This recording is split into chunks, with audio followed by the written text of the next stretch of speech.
Te cuento,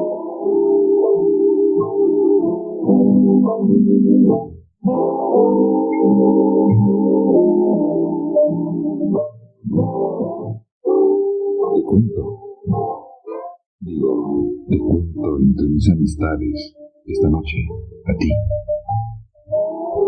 Te prestas tu oído a Doña Radio, contante y sonante.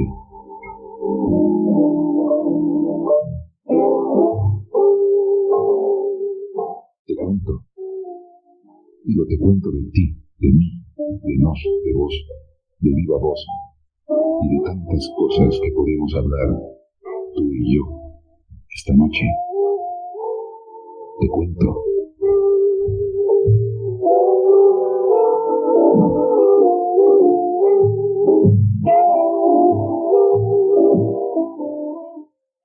Jugamos un poco con las palabras. ¿Tienes tiempo? Ya este año no te voy a quitar demasiado tiempo. Incluso me atrevo a decirte que la penúltima vez es de 1993 que subo a la antena a buscar tu oído. ¿Por qué vamos a decir saturación, poliinsaturación de mi frágil cerebro? ¿Por qué? Porque es diciembre y diciembre tiene su propia cadencia. Mañana, por cierto, es viernes. Y si quieres, no desaproveche la oportunidad para utilizar esa línea departamental de quejas.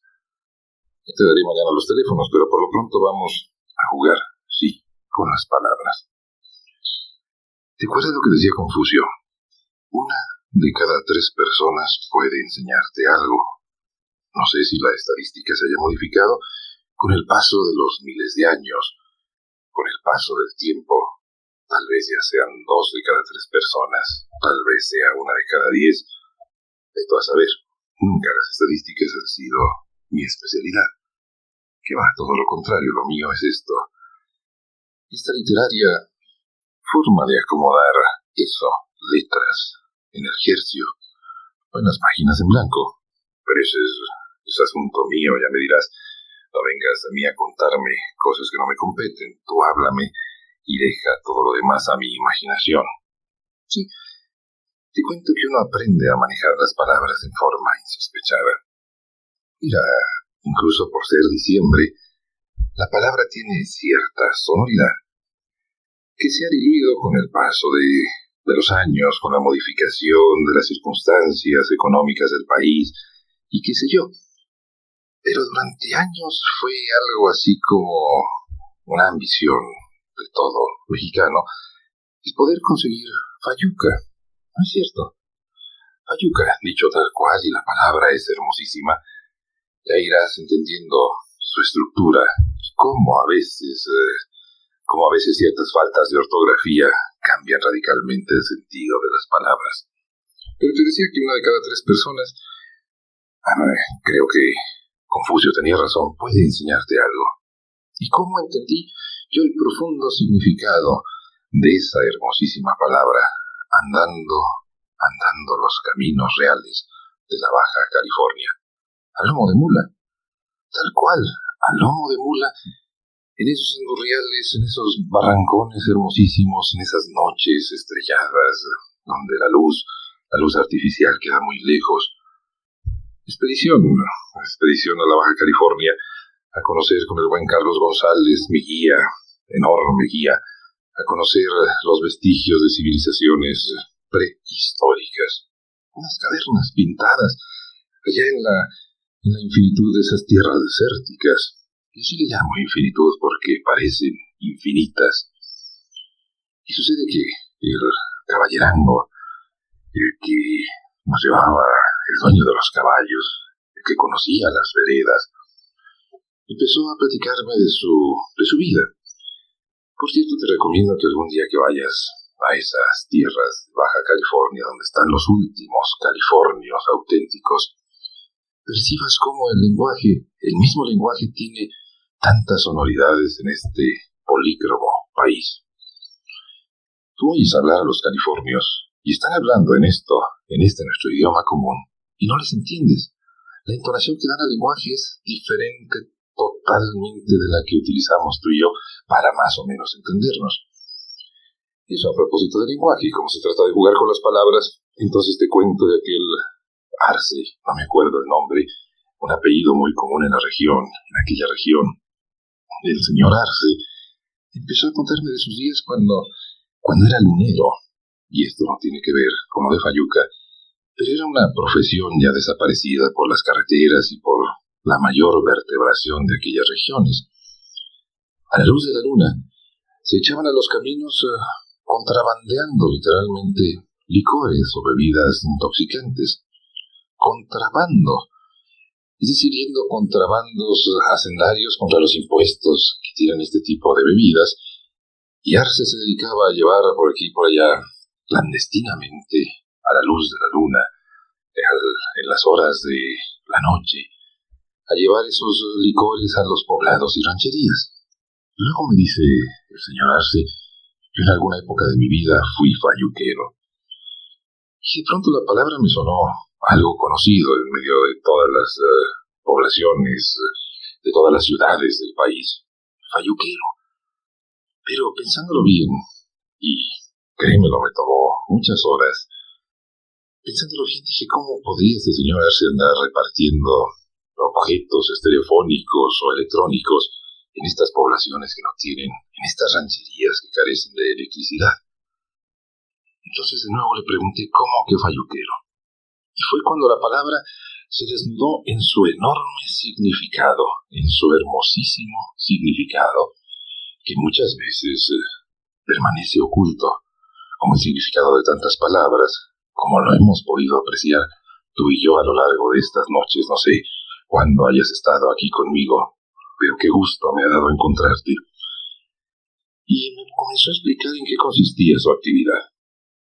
Él desde la serranía bajaba hasta, por ejemplo, San Ignacio Cadacamán, un poblado con mayor congregación habitacional, un poblado más vinculado por carreteras y más accesible por medio de carromatos, e iba hasta San Ignacio Cadacamán y compraba mercaderías, vegetales, frutas, qué sé yo, y luego con estas mercaderías a lomo de bestia se iba a los ranchos a revenderlas. Vas percibiendo el significado profundo de la palabra fayuquero. ¿Qué es lo que ocurría? Que esas mercancías, al paso de los caminos reales, al trote cansino de las bestias, eran sujetos de descomposición. Entonces aquello se iba convirtiendo en algo fayuco. Ya, ¿comprendes? Por fin aquí tenemos la palabra enfrente tú y yo. En cosas fayucas, en cosas que ya no eran de primera calidad cuando llegaban a su punto de destino, por las enormes distancias, todo relativo, las enormes distancias bajo el sol del desierto o a la intemperie que había que recorrer con aquellas mercaderías. Mercaderías fayucas. Y claro, como si no hay más, adquieres lo fayuco. Entonces el señor Arce se ganaba la vida vendiendo aquí y allá eso, fayuco. Cosas que tienen pequeñas fallas, fallitas, fayucas. Qué hermoso es el lenguaje cuando uno lo aprende a manejar. Pero la palabra cayó en manos de periodistas y a veces los periodistas no tienen por qué interpretar la realidad ortográfica tal cual. Entonces la pusieron con Y, suena mucho más interesante, mucho más urbana, mucho más desconcertante. En vez de escribirla como originalmente era, fayuca, mercancías fayucas.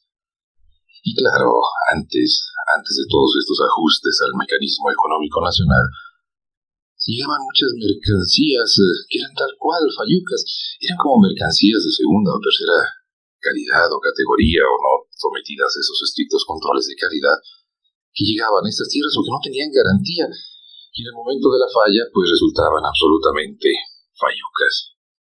Te cuento que a veces me da la impresión que la existencia es precisamente eso, observar, detectar, corregir fayucas a toda escala, a toda proporción y escala.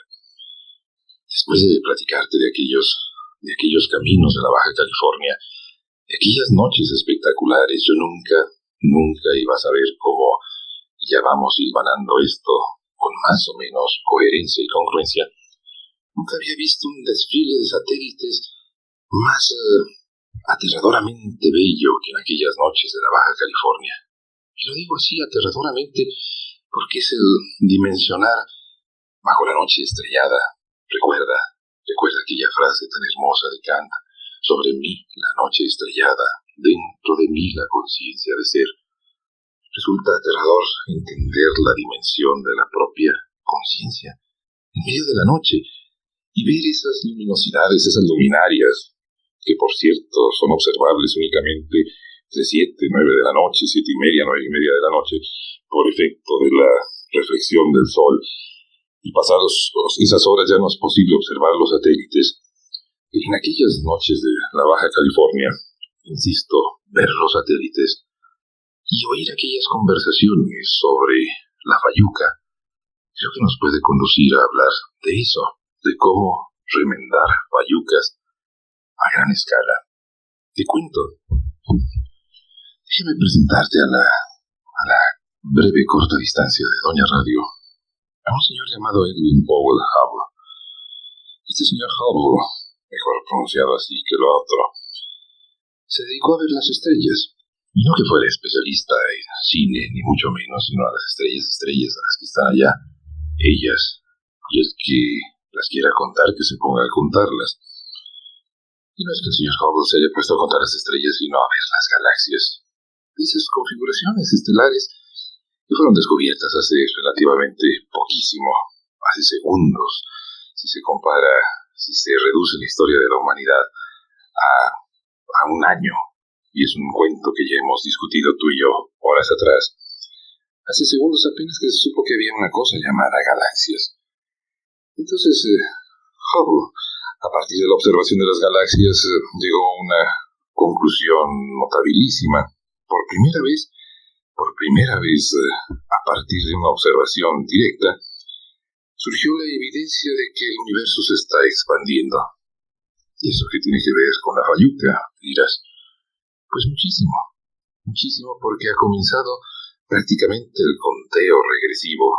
No te podría dar la fecha porque esto cambia muchísimo de acuerdo a circunstancias, pero ya en el 94 se va a realizar el intento de corrección de la fayuca de Hubble.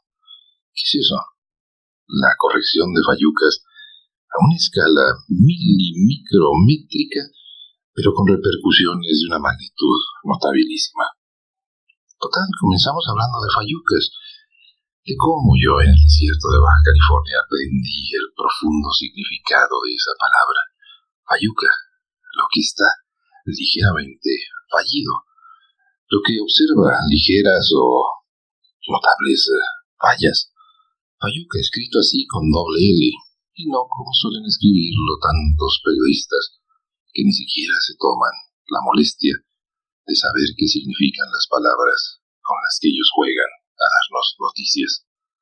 Hablamos de fayucas, del intento de corregir una mínima falla y un intento que nunca se ha realizado en tal escala en la historia de la humanidad. Te cuento, me ha encantado a lo largo de estos 12 meses jugar con las palabras contigo. ¿Entendiste cómo lo dije? Con tu ayuda, jugar con las palabras, volar. Y con eso de que tenemos que aprender a corregir fayucas, y tengo que tomarme un receso ahora en diciembre y después, enero andando, volveré a buscar tu oído, te lo garantizo. Te cuento que esto se llama Gaviota Herida y canta Nana Mouskouri. Y después de que Nana acabe de cantar, yo de fayucas te cuento algo. Y ya verás cómo a partir de una regadera, de una simple regadera, se puede llegar a pensar en cosas notablemente altas. Te cuento. Fue allá por 1986 cuando, y ahora nos tenemos en este mundo globalizado, tenemos que decir la humanidad, si bien fue una fracción muy relativa de la humanidad, la que tuvo en sus manos el experimento. 1986. Va directo allá, a su órbita, el retador. la traducción más exacta que pueda haber para la palabra dicha en inglés, el Challenger. Y sucede que el retador explotó, y el ser humano, de nuevo, globalizada la expresión, aunque fueron unos seres humanos muy concretos, muy precisos, muy geográficamente ubicables, el ser humano aprendió que tiene sus propias limitaciones. Que ese aparente poderío para llegar con estas naves, con esos transbordadores espaciales, a puntos predeterminados en el espacio inmediato a la Tierra, tiene sus riesgos, limitaciones. Una lección explosiva de humildad. Eso fue en 1986.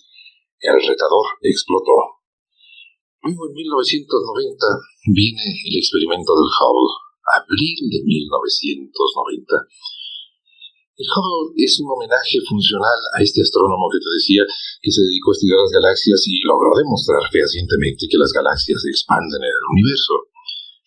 Y nada mejor para comprobar, para acabar de redondear esa teoría, que enviar un telescopio y situarlo lejos de las luces de las ciudades que tanto están interfiriendo ya con las observaciones terrestres, con las observaciones dirigidas a los astros. Cada día se convierte en más improbable la investigación astronómica. Los radiotelescopios están viendo afectados por la enorme maraña de telecomunicaciones que ha envuelto a este globalizado mundo. Entonces, y hay que remarcar esto, científicos norteamericanos decidieron enviar un telescopio a la azotea de la Tierra y desde allá observar el universo. Una de las misiones del gigantesco telescopio Hubble era la de determinar la edad del universo, o recabar datos que permitieran determinar la idea del universo. ¡Qué hermosa experiencia! Yo no sé, mañana lo habré de revelar por última vez este año mi edad precisa, exacta, concreta. Digo, si no se me olvida, pero debe ser hermosísimo, no sé para qué sirva, dímelo tú, saber la edad del universo. Y qué mejor, no me preguntes cómo se puede determinar esto, porque ese complejísimo aparato llamado el telescopio Hubble iba a ayudar a descifrar un misterio más. ¿Pero qué pasó? El espejo falló. Nadie cayó en la cuenta de que había una pequeña desviación en el espejo que iba a refractar todas las captaciones de luz que iba a realizar este instrumento tan complejo. En la historia de la humanidad nunca se había diseñado un instrumento de tal complejidad como estos aparatos voladores supraterrestres, estos transbordadores. Nunca ni siquiera se había pensado en lograr articular tal cantidad de piezas al 1.000.000.000º detalle. Y claro, tal vez, vamos a decir, no fueron las prisas de córrele porque hay que mandar al Hubble a volar. Nadie se percató de que había una pequeñísima desviación en ese espejo recolector de luz. Tal cual, el concentrador de la luz que iba a captar, a fin de cuentas, es un telescopio visual. ¿Y qué ocurrió? Que no funcionó. El experimento aquel anunciado con toda la publicidad pertinente, porque acuérdate que aunque nos englobamos en el genérico de humanidad, ciertas fracciones de la humanidad tienen la prevalencia sobre otras, y vete a saber por qué, pero el caso es que el experimento falló y se debió reconocer públicamente. Y todo esto se ha venido sumando a otras lecciones de humildad terrestre o interespacial. Hace meses, la sonda que enviaron a Marte, en el momento que tendría que engancharse en la atmósfera de Marte, el silencio, nada. Y por más a mí me resultaba sumamente poético el ver el progreso de los intentos para resucitar del silencio a esa sonda experimental dirigida a Marte después de quién sabe cuántos años, que en un nivel, claro, de alta complejidad electrónica, pero que traducido perfectamente, y lo decían así los manejadores del vuelo desde Pasadena, que le enviaban un mensaje diciendo: niño, dinos dónde andas. Esto resultaba de una mezcla de poesía y tecnología enorme. Pero ahora, para tratar de rescatar de la humildad, para tratar de rescatar un poquito la tecnología de esos niveles de humildad que se han alcanzado por los fracasos, ha comenzado el conteo. Ya, 1994, cualquier mes de 1994, insisto en que no me pida la fecha exacta, van a mandar a los mecánicos a ver si pueden reparar al Hubble. Y la historia tiene un comienzo también muy inspirador, muy inspiratriz. Te digo, Doña Radio tiene una función notablemente quizá desperdiciada, quizá no usada en todo su potencial, que es el potencial inspirador. Cualquier cosa puede comenzar a despertar ideas muy creativas. Cuando el fracaso del Hubble, entonces vamos a buscar quién puede darnos ideas sobre sistemas de recuperación o de reparación nunca antes utilizados. Y un ingeniero de la NASA, el ingeniero Crocker, fue a Alemania a tratar de conversar con la agencia espacial, con los de la Agencia Espacial Europea, a ver si alguien tenía una idea de cómo podría corregirse el error del espejo del Hubble. Para que veas, y volvemos al asunto de las fallucas, cómo las pequeñas fallucas pueden tener consecuencias insospechadas. La reparación que se trata de hacer es corregir en una fracción micromilimétrica la refracción del espejo, o la posibilidad de reflejar la luz del espejo central. ¿Sabes cuál es el límite de tolerancia de la corrección?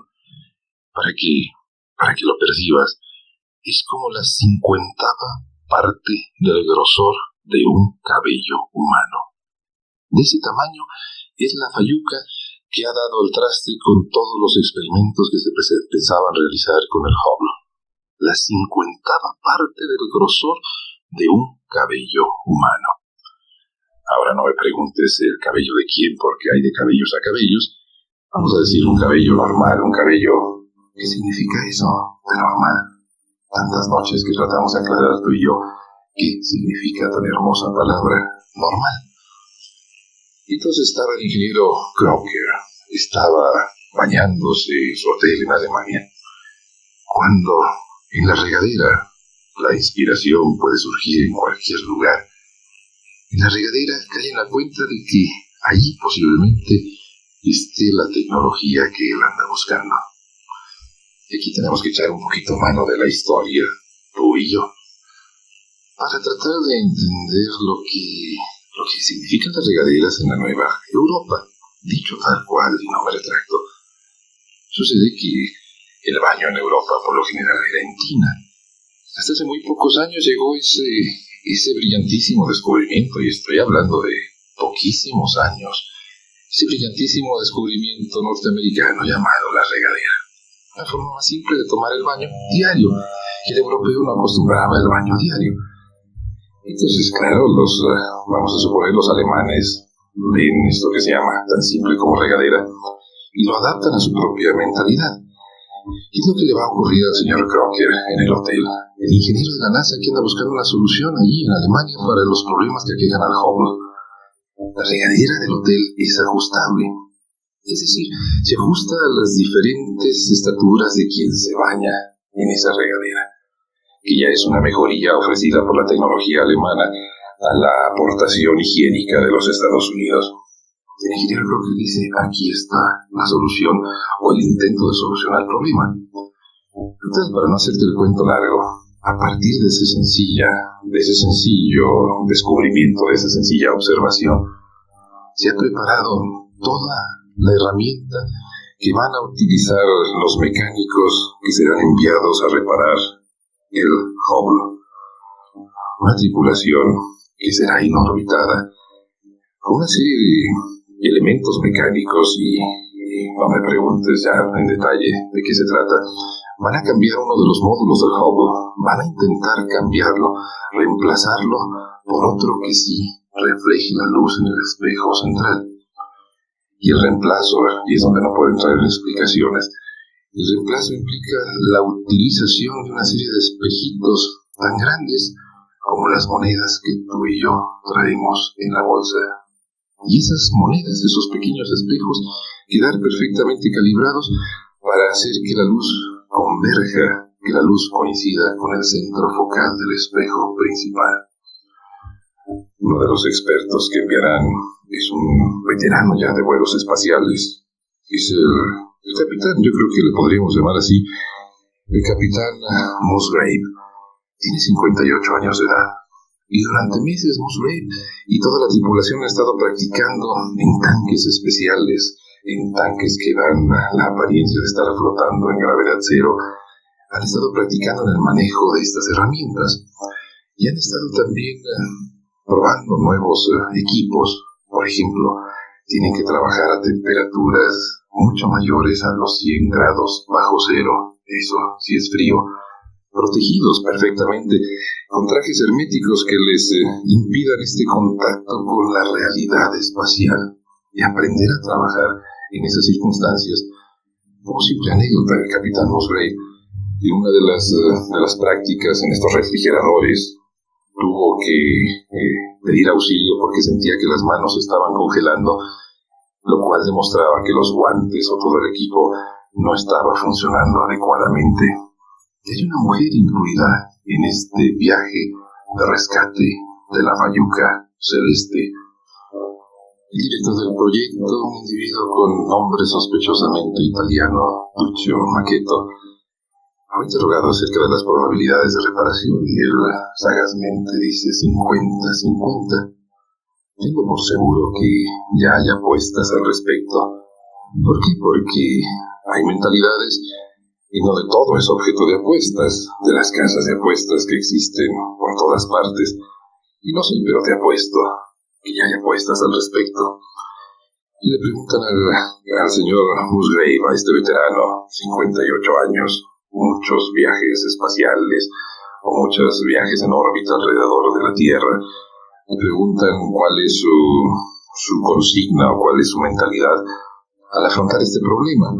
Dice, yo voy como mecánico de automóviles. Mi primera consigna es, la primera regla, es tratar de no hacerme daño a mí mismo, de operar de tal forma, de trabajar de tal forma que no me haga daño. Y la segunda es, nunca rompas una pieza que no está rota ya de antemano. Entonces, el año que entra, 1994, se realizará esta operación de salvataje de Fayuca. ¿Tú qué crees? ¿Funcionará o no funcionará? Y lo que es más, ¿tú crees que el Hubble podrá adivinarla? Más bien que adivinar, podrá aportar los datos para los que fue enviado a girar en torno a la Tierra para saber la edad del universo. ¿Cuántos años? ¿Cuántos miles de millones de años tendrá el universo? ¿Tendrá eso alguna importancia? Te cuento que todo a propósito de Fayuca, de esa palabra tan Fayuca que tanta sonoridad ha tenido en nuestra vinculación comercial y que no significó en sus orígenes otra cosa, sino mercaderías, fallas, fayucas, con ligeras o grandes fallas. Y ahora el Hubble es una Fayuca celeste que van a tratar de remendar. Te digo, el que no remienda fayucas no sabe lo que es la vida. ¿Cómo? ¿Qué significa eso? Como yo, y es lo que canta Edith Piaf. Y esto es, te cuento, a punto de aterrizar, diciembre volando. Y qué bueno que estás aquí conmigo porque eso de hablar yo solo, vieras que no me parece nada coherente ni congruente. Te cuento después de que Edith Piaf acabe de cantar y nos deje seguir conversando. Te cuento algo de ese proceso de ubicación, de pilotaje, ese proceso de navegación que es tan fascinante y en el que tú y yo, en el tiempo, estamos inmiscuidos. Después de la música de Edith Piaf y su canto, te cuento.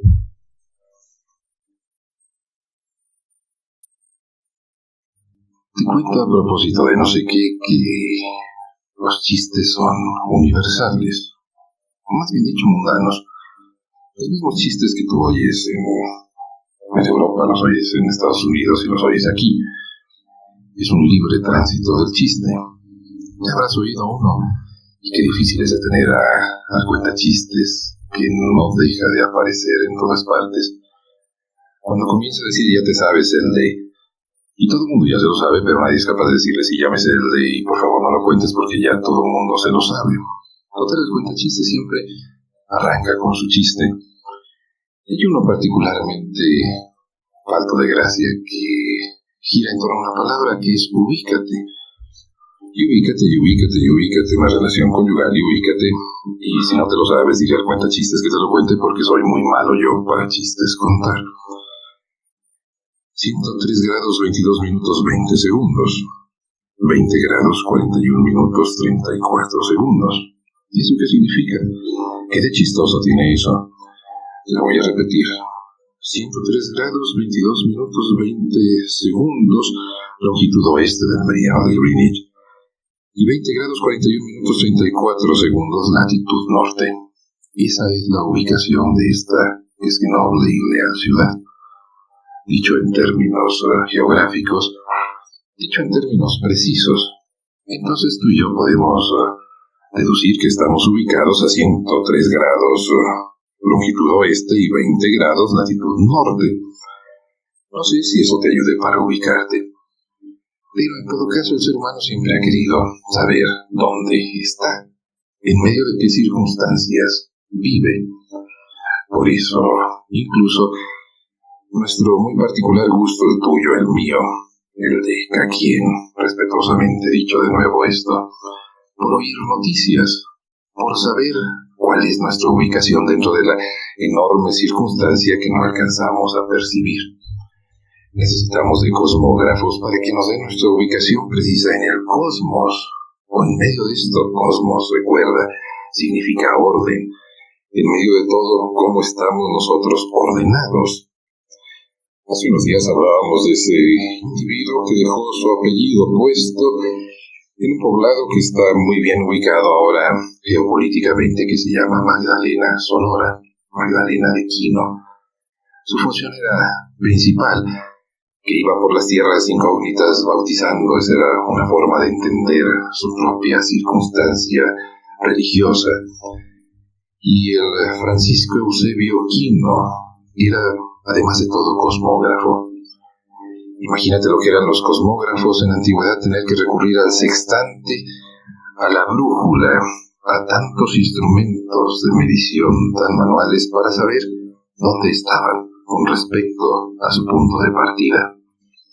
Allá por el remotísimo, aparentemente muy remoto siglo XII, la brújula comenzó a ser objeto recurrente en las navegaciones. Apenas en el siglo XII. Nada. Y luego los árabes inventan el sextante, o lo diseñan, o llámale como quieras. Sextante porque es la sexta parte de un arco. La sexta parte se podían tomar mediciones con exactitud. Recuerda, la hora tiene 60 minutos, el minuto 60 segundos. Y esto en cualquiera de las latitudes terrestres o en cualquiera de las longitudes es una referencia a un mundo que comenzaba a descubrir su desnuda globalización. Colón nunca hubiera podido desnudar, suena bien decirlo así, desnudar la redondez de la Tierra si no hubiera sido por la brújula y el sextante. Alguna noches atrás, una llamada telefónica, recuerda, viernes, departamento de quejas, mañana el último viernes en que este año abrimos el departamento de quejas, una llamada preguntándome sobre el sentido de la palabra bitácora. La bitácora era el habitáculo. Esto es el recipiente en donde se ponía la brújula en los mareantes barcos que iban por la marea. El recipiente ese para que la brújula pudiera indicar siempre la polaridad, el rumbo, la dirección o la desviación del rumbo, que lo mismo es en sentido inverso. Y eso significaba habitáculo, bitácora.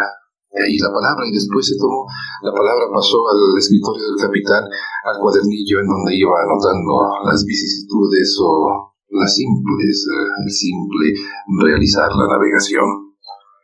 ¿Dónde estás? Oye, hemos jugado con las palabras por 223 horas a lo largo de este año. He insistido en algo, que el lenguaje no es puro. El lenguaje, o la norma principal del lenguaje, es entendernos. ¿Me entiendes?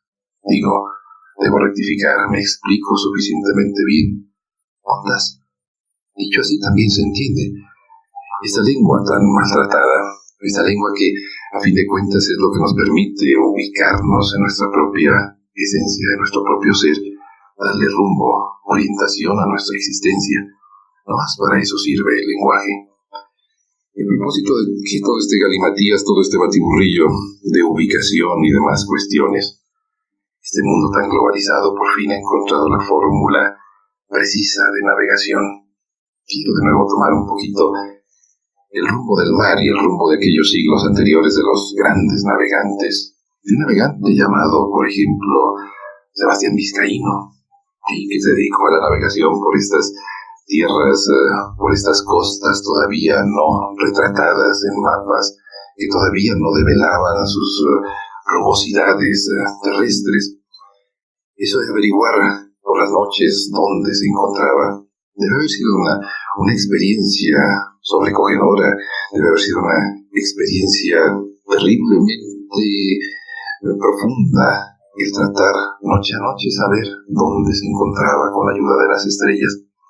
Y ahora el mundo globalizado ha descubierto que con 24 simples, lo dije así, más bien dicho, con 24 complejísimos satélites, y de nuevo está la referencia proporcional al sextante 6 por 4, 24, con 24 satélites, ahora los navegantes, con unos aparatejos muy simples, y lo digo lo de simpleza, porque el costo ni siquiera llega a los $1,000, pueden saber con toda precisión dónde se encuentran. Pero una cosa es saber dónde se encuentra uno geográficamente y otra cosa es saber dónde se encuentra uno anímicamente con relación al espacio. Te repito lo que decíamos hace un momento, después de que Edith Piaf dejó de cantar. Esos números que aparentemente no tienen nada que ver con nuestra realidad, con el estar tú y yo aquí, pero que son la descripción más precisa de dónde nos encontramos en la geografía del globo terrestre. 103 grados, 22 minutos, 20 segundos, longitud oeste del meridiano de Greenwich. 20 grados, 41 minutos, 34 segundos, latitud norte. Aquí estamos tú y yo, conversando. Y así se dice, en términos geográficos. No quise lenguaje, de nuevo déjame tomar un poquito, antes de ir a la última de las canciones de esta noche. Antes de ir a ella, déjame contarte un poco de cómo cada tribu tiene su propio lenguaje, cada tribu profesional. Los marineros acostumbran decir cuando van navegando a lo largo de la costa que van navegando a longo de costa, a longo de tu oído. He navegado yo estas 223 horas, mañana serán 224, y luego bajaré un momento de la antena a tratar de tomar aire para en enero. En enero te cuento, luego te cuento.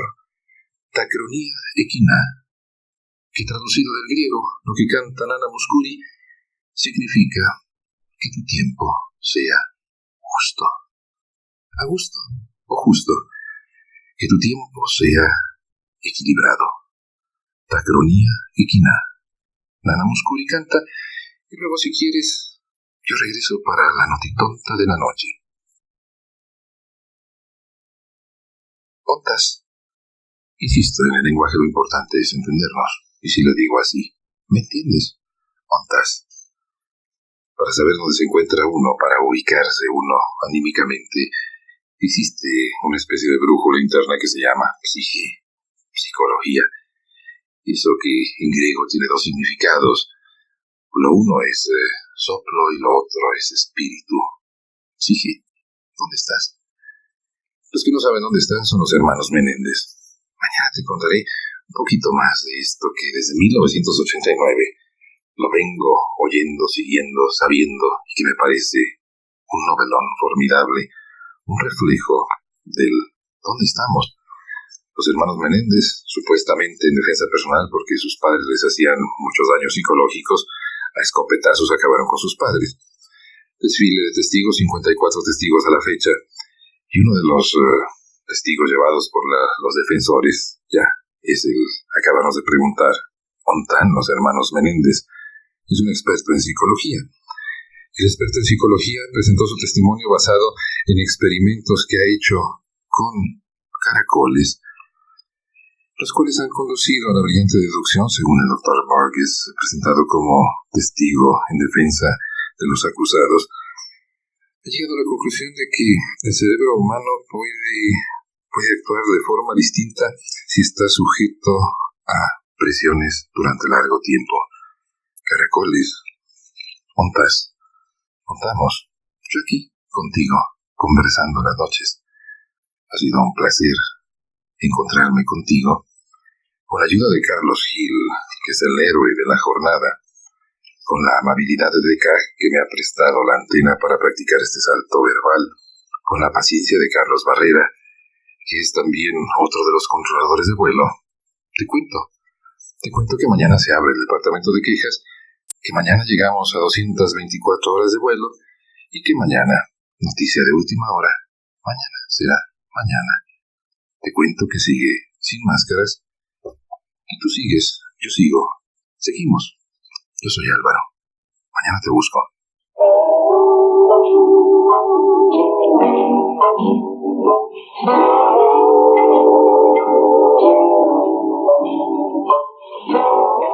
Te cuento, de lunes a viernes, a la misma hora. Deca, la radio vivencial.